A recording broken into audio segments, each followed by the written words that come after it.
ये हमारी प्राथमिकता है कि नगर में सबसे पहले जल निकासी की बात हो, दूसरा है कि जलापूर्ति, तीसरी बात है कि जो अतिक्रमण है, अतिक्रमण में वैसे मकान जो अस्थायी निर्माण कर दिए हैं उनको हटाया जाना चाहिए और हमारे गरीब झोपड़ी वाले जो है, जो हमारा ठेला खुमचा लगाने वाले हैं, उनको समुचित जगह दे दिया जाए ताकि वह स्वाभिमान से अपनी ज़िंदगी जी सकें।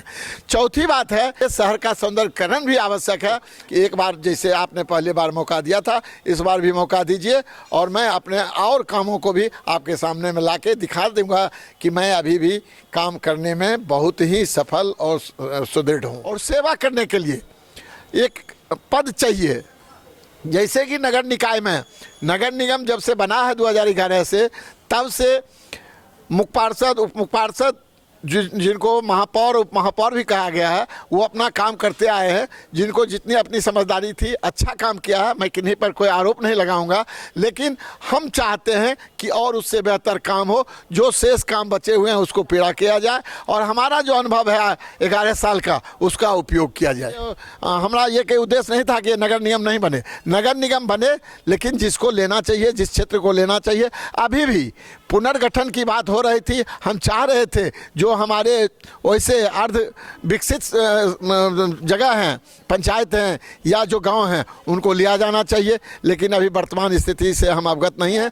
आपका आशीर्वाद होगा तब मैं खड़ा होऊंगा, नहीं तो नहीं खड़ा होऊंगा। जनता जो है वो अपने मन पसंद के, अपने क्षेत्र के विकास के, अपने नगर निगम के विकास के हित में अपना वोट करेंगे, ऐसा ही मेरी अपेक्षा है, क्योंकि जनता डायरेक्ट चुनेंगे।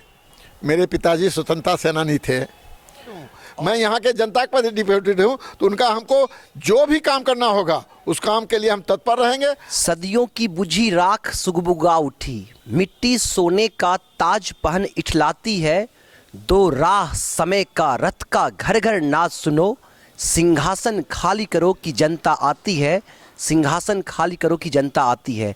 नमस्कार, स्वागत है आप सबों का केवी स्टूडियो बेगूसराय में। मैं हूं आपका दोस्त गौरव कुमार पाठक। नगर निगम के चुनाव को लेकर तो सरगर्मी तेज है ही, साथ ही साथ जो फैसला आया है सरकार का कि अब मेयर और डिप्टी मेयर का चुनाव सीधे जनता करेगी, तो इसको लेकर भी तरह तरह की बातें हो रही हैं।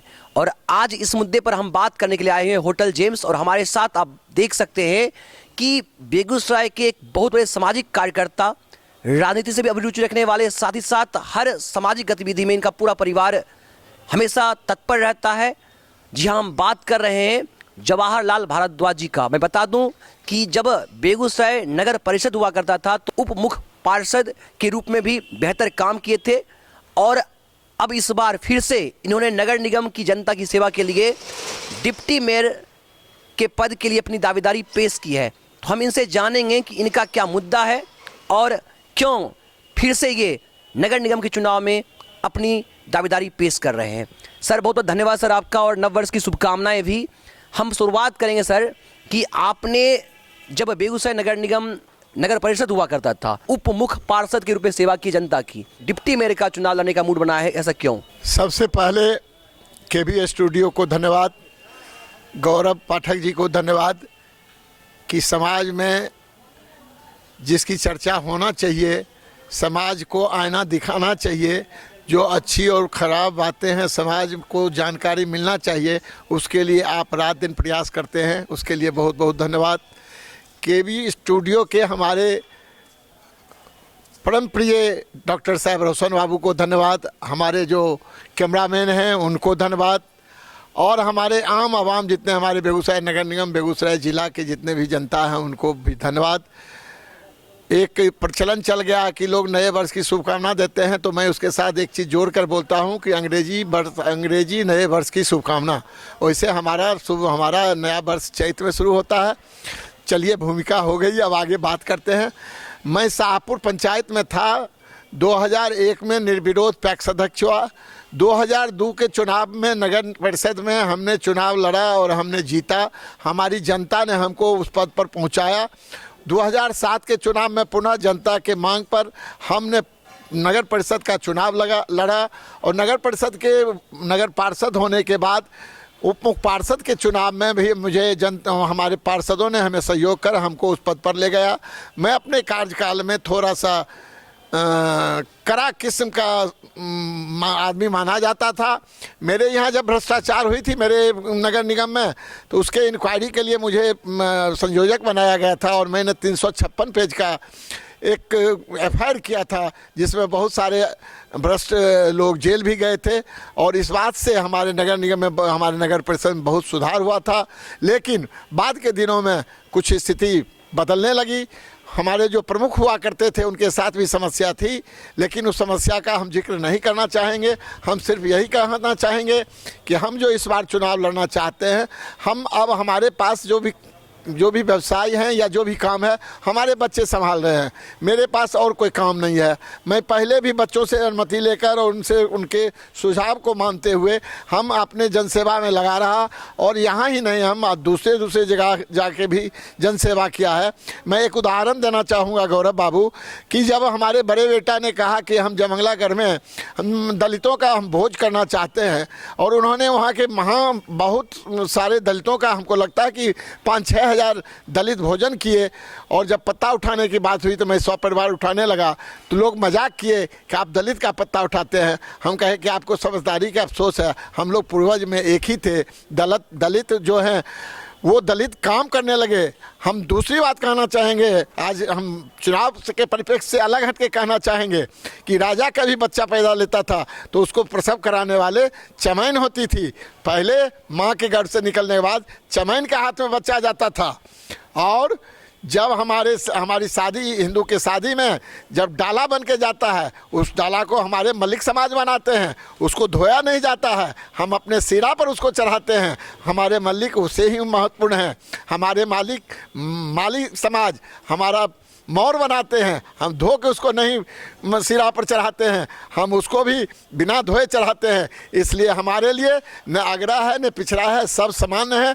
काम के बल पर जाति की निर्धारण हुआ था। आज भी जो काम करते हैं उसको उसी आधार से पुकारा जाता है। अगर कोई कपड़ा काम करते हैं तो उनके दुकान का नाम लेकर फलना वाला बोलते हैं और चिल्ला वाला बोलते हैं। इसलिए जाति विभेदन को मिटाते हुए हम चाहते हैं कि समाज के एक बार फिर सेवा करें, और सेवा करने के लिए एक पद चाहिए।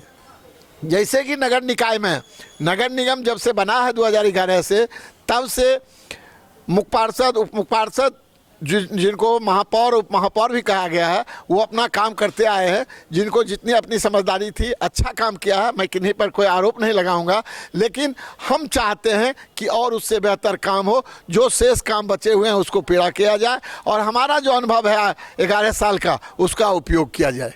एक बात मैं आपसे जानना चाहूँगा, जब नगर परिषद से बेगूसराय नगर निगम का गठन हो रहा था तो इसको लेकर भी आपने आवाज़ उठाई थी और आप हाईकोर्ट तक गए थे सर। नगर निगम के गठन 2010 से शुरू हुआ था, तो जिस समय यहाँ से मांगा गया था सीमांकन, तो उस सीमांकन में हमारे जो बाढ़ प्रभावित क्षेत्र हैं, आकाशपुर, कैलाशपुर, कमरुद्दीनपुर, रामदीरी और सीमा तक, उस क्षेत्र को ले लिया गया था।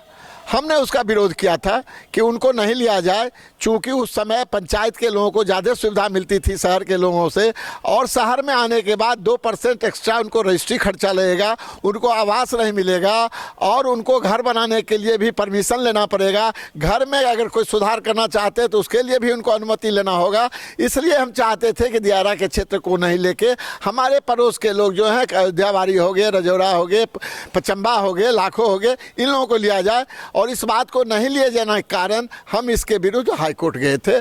जो वो काम किया था वो जनहित के लिए किया था, उसमें मेरा कोई राजनीतिक दुर्भावना नहीं थी। हम नहीं चाहते थे कि जो हमारा ये कोई उद्देश्य नहीं था कि नगर निगम नहीं बने। नगर निगम बने, लेकिन जिसको लेना चाहिए, जिस क्षेत्र को लेना चाहिए, अभी भी पुनर्गठन की बात हो रही थी। हम चाह रहे थे जो हमारे वैसे अर्ध विकसित जगह हैं, पंचायत हैं या जो गांव हैं, उनको लिया जाना चाहिए। लेकिन अभी वर्तमान स्थिति से हम अवगत नहीं हैं, चूँकि नगर निगम से हमारा आना जाना अभी नहीं हो रहा है। जहाँ तक नगर निगम के वर्तमान क्षेत्र का सवाल है, तो उसमें 10 पंचायत जो जोड़े गए थे वो उसमें जो हम आपने पहले बता चुका हूं कि दियारा क्षेत्र को छोड़ के बाकी जो जोड़ा गया वह सराहनीय कार्य है। और हम चाहेंगे कि और जो छूटे हुए हैं, जो हमारे शहर से 1 किलोमीटर 1.5 किलोमीटर के अंदर जो गांव हैं, उनको भी लिया जाए तो उसका भी डेवलपमेंट बढ़िया से होगा, उसका भी विकास बढ़िया से होगा। और अब सरकार नगर निगम को भी ज़्यादा फंड देना शुरू कर दिया है, पहले कम मिलता था। आपके मन में क्या क्या एजेंडे हैं, क्या प्राथमिकताएं हैं जो नगर निगम के लिए आप सोच रखे हैं? सबसे बड़ी बात आपको मैं बताना चाहूँगा गौरव बाबू कि जितना निधि है सरकार से आवंटित होता है, और नगर निगम जो अपना टैक्स कलेक्ट करता है, चाहे वह गृह टैक्स हो, चाहे जल टैक्स हो या बंदोबस्ती से हो, उससे उनको अपने स्टाफ को वेतन देने में सहूलियत होती है। और बचा काम जब सरकार से आता है, सरकार निर्धारित कर दी है कि ये सम काम के अलावे भी आप ये काम कर सकते हैं।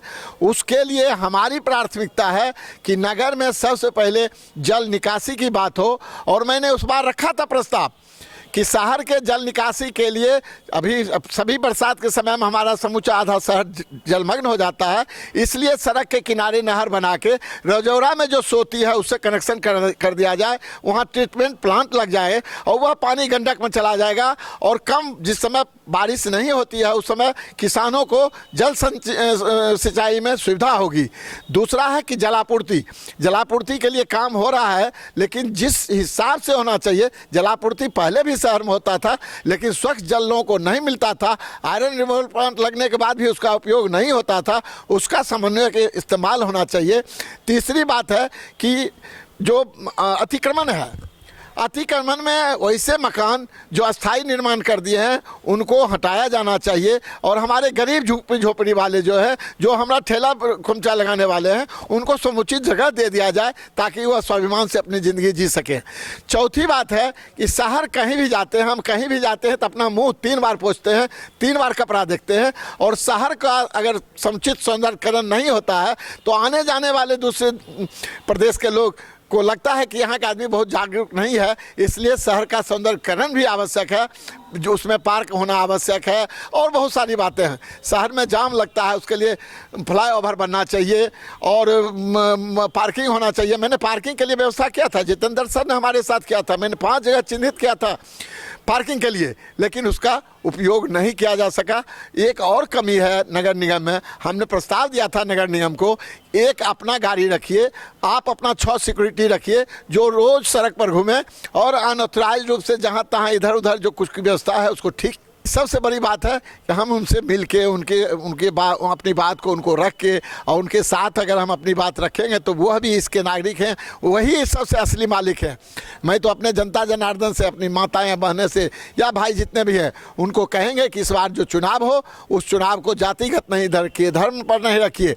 आप विकास की बात सारे लोग करते हैं और विगत पंचायत चुनाव में आपने जो निर्णय दिया है वह स्वागत योग्य है। आगे भी आप निर्णय जो लेंगे वह स्वागत योग्य होगा और जातिवाद से ऊपर उठ के अपना वोट करेंगे, यही हम उम्मीद और विश्वास करते हैं। आपका आशीर्वाद मिलेगा तब हम खड़ा होंगे। अभी मैं अपना जनसंपर्क अभियान चला रहा हूँ कि हम लोगों से पूछते हैं कि आपका अनुमति स्वीकृति है, आपका आशीर्वाद होगा तब मैं खड़ा होऊंगा, नहीं तो नहीं खड़ा होऊंगा। अब सीधे जनता अपने मेयर और डिप्टी मेयर को चुनेगी, इसको कैसे देखते हैं आप? माननीय नीतीश बाबू नई नई योजना लेके आते हैं। नल जल योजना समाज के कितने हित की बात है हम सब अनुभव करते हैं। मद निषेध योजना कितना कारगर है ये सब लोग जानते हैं। तो हमारे कहने का तात्पर्य ये है, छत्तीसगढ़ में, झारखंड में, दिल्ली में, ऐसे प्रदेशों में जनता के द्वारा महापौर और उप महापौर या उप मुख्य पार्षद या मुख्य पार्षद चुने जाते रहे हैं। इसकी आवश्यकता वर्षों पहले थी, लेकिन अभी हमारे माननीय नीतीश बाबू ने यह निर्णय लेके यहाँ के भ्रष्टाचार पर बहुत अंकुश लगाने का काम किया। उनको बहुत बहुत बहुत धन्यवाद कि अब जो चुनाव होगा वो जनता चुनेगी, अब पार्षद नहीं चुनेंगे। पार्षद का जो लोग आम लोग जो चर्चा करते हैं वैसी बात नहीं होगी। जनता जो है वो अपने मन पसंद के, अपने क्षेत्र के विकास के, अपने नगर निगम के विकास के हित में अपना वोट करेंगे, ऐसा ही मेरी अपेक्षा है, क्योंकि जनता डायरेक्ट चुनेंगे। सर, आपने उप मुख्य पार्षद के रूप में बेहतरीन काम किया। आपके रवैये, सख्त रवैये की चर्चा रही है नगर परिषद, जैसा कि मैं सुनते आ रहा हूं।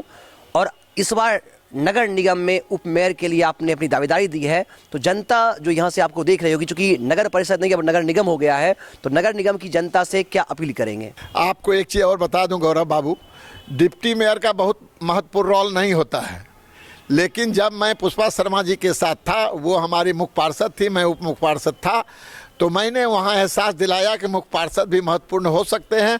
जो उचित निर्णय होगा उसमें सहयोग पार्षदों से लिया जा सकता है, और मैंने बहुत सारी ऐसी योजनाओं को धरातल पर लाया हूँ।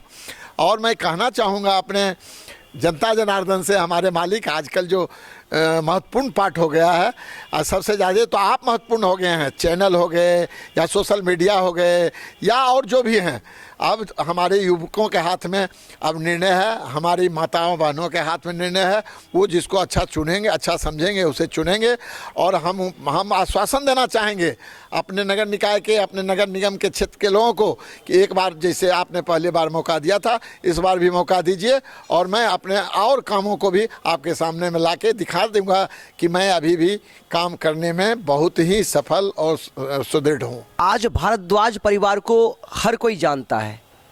शिक्षा के क्षेत्र की बात करें, समाज सेवा की बात करें, मानव हित की बात करें या पशु रक्षा, उनके संवर्धन संरक्षण की बात करें, हर क्षेत्र में पूरा परिवार एकजुट होकर के मानव हित समाज हित में काम कर रहा है। लेकिन जिन संघर्षों का सामना, जैसे चूंकि मैंने सुना है आपके परिवार, आपके पूर्वजों के संघर्ष को भी, तो हम चाहेंगे कि जो आज के युवा वर्ग है, आज का जो मानव है, जो व्यक्तिगत स्वार्थ में अंधा हो चुका है, उनके लिए क्या प्रेरणा होगी? मेरे पिताजी स्वतंत्रता सेनानी थे और 1950 में कंट्रोल का दुकान चलाते थे।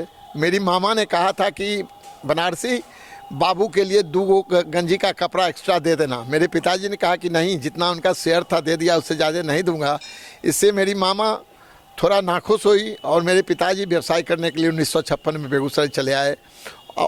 खुले आकाश के नीचे उन्होंने आटा मिल लगाया और बाद में 1968 में टैक्सी चला और मैं उसमें खलासी हुआ करता था, मेरे पिताजी ड्राइवर हुआ करते थे। और मैंने अपने ज़िंदगी में बहुत अप्स एंड डाउन देखा, लेकिन अपने चरित्र का कभी हमने दुरुपयोग नहीं किया और हमारे बच्चे भी हमारा अनुकरण कर रहे हैं और उसी का प्रतिफल है। मैं जब पैक्स का अध्यक्ष था, कचहरी रोड में अपने सर पर बोरा लोड करके अपने ट्रक पर लोड किया हूँ। यह हम प्रेरणा देना चाहते थे ऐसे लोगों को कि आप हीन भावना से बाहर निकलिए, कोई काम छोटा नहीं है। जब मैं डिप्टी उप मुख्य पार्षद था तो हम पार्टी के लिए झंडा पोल पर बांधा करता था। लोग, एक आदमी हमसे कहा कि आप उप मुख्य पार्षद होकर झंडा लगा रहे हैं, ये हमके लिए मेरा उत्साह है। मैं जहाँ हूँ उसके प्रति डिवोटेड हूँ, मैं यहाँ के जनता के प्रति डिवोटेड हूँ, तो उनका हमको जो भी काम करना होगा उस काम के लिए हम तत्पर रहेंगे। और सबसे बड़ी बात है, हम अगर सुगंध फैलाएंगे तो सुगंध का गंध आपको भी मिलेगा और हमको मिलेगा, और हम गंध फैलाएंगे तो उसका नुकसान आपको भी होगा और होगा हमको भी होगा। इसलिए सुगंध फैलाने में विश्वास रखते हैं, गंध फैलाने में विश्वास नहीं रखते हैं, और हम सुधरेंगे तो युग सुधरेगा। बहुत बहुत धन्यवाद सर आपका, और हमारी ओर से ढेर सारी शुभकामनाएं भी गौरव बाबू के भी स्टूडियो को, और हमारे स्पेशल हमारे जो कैमरामैन हैं, काहे कि विकास बाबू जो हैं वो जनरली आप देखते होंगे टीवी पर जो एंकर करते हैं तो वह अपने कैमरामैन का जरूर नाम लेते हैं। उसका मूल कारण है उनका उत्साहवर्धन करते हैं। तो मैं अपने युवकों से कहूँगा कि मैं जैसे अपने जीवन में कठिन संघर्ष करके यहाँ तक आया है जो आपके सामने में है, वही संघर्ष कीजिए। शॉर्टकट रास्ता मत अपनाइए, शॉर्टकट रास्ता अपनाने में खतरा ज़्यादा है। इसलिए मेहनत कीजिए, और मेहनत करने में कोई काम छोटा नहीं होता है। आज अगर बेरोजगारी बढ़ने की बात किया जाता है तो हम BA MA कर लेते हैं और कोई ऐसा काम करना नहीं चाहते हैं कि लगता है कि मेरे योग्य नहीं है। सब काम आपके योग्य है, आप उस काम को कीजिए। हम तो कहते हैं, मेरे पिताजी कहते थे अगर तुम नौकरी नहीं करो, आज हम एक गौरव, हम अब थोड़ा लिख से हट के आपसे कहना चाहेंगे, मेरे पिताजी कहते थे कि नौकरी नहीं करो, तुम चिनिया बादाम बेचो, अपना स्वाध्याय करो, अपना व्यापार करो। और अभी बच्चा पैदा लेते हैं और उसी समय कहते हैं मेरा बेटा कलेक्टर होगा, मेरा बेटा SP होगा, मेरा बेटा इंजीनियर। आज हमारे यहाँ हमारा 3 बेटा है, एक मैं हूँ। अगर 4 आदमी 4 जगह नौकरी करते तो 4 परिवार चलना मुश्किल था, लेकिन 126 परिवार हमारे द्वारा चल रहा है, हमारे सहयोग के साथ। इसी तरह हम अपने युवकों को यह प्रेरणा देना चाहेंगे कि आप किसी काम को छोटा नहीं समझिए, नौकरी को सेकेंडरी रखिए, प्राइमरी अपने व्यापार को, अपने बिजनेस को, अपने खेती को आप उसमें अपना समय दीजिए और आप देखिए आपका भविष्य उज्जवल होगा। तो सुना आपने जवाहरलाल भारद्वाज जी को। इनका पूरा परिवार समाज हित में, मानव हित में काम करता है और राजनीति के साथ साथ, समाज सेवा के साथ साथ शिक्षा के क्षेत्र में इनकी भूमिका को हम भूल नहीं सकते हैं। मैं बता दूं कि ये उप मुख्य पार्षद के रूप में इन्होंने काम किया जब बेगूसराय नगर परिषद हुआ करता था। इस बार ये डिप्टी मेयर के रूप में अपनी दावेदारी पेश करने जा रहे हैं नगर निगम के चुनाव में। हम चाहेंगे कि लोकतंत्र के सच्चे प्रहरी जनता मालिक है, तो जनता से मेरा यही अपील होगा कि आप अपने नगर निगम के विकास के लिए ऐसे प्रतिनिधि का चुनाव करें जो सच्चा हो, ईमानदार हो और कर्मठ हो, और जो सच में बातों का वास्ता नहीं करके दिखाने वाला हो। तो आइए मिलकर मतदान करें और सच्चे प्रतिनिधि का चुनाव करें और बेगूसराय का सर्वांगीण विकास करें। कैमरामैन विकास के साथ मैं गौरव कुमार पाठक, केवी स्टूडियो, बेगूसराय।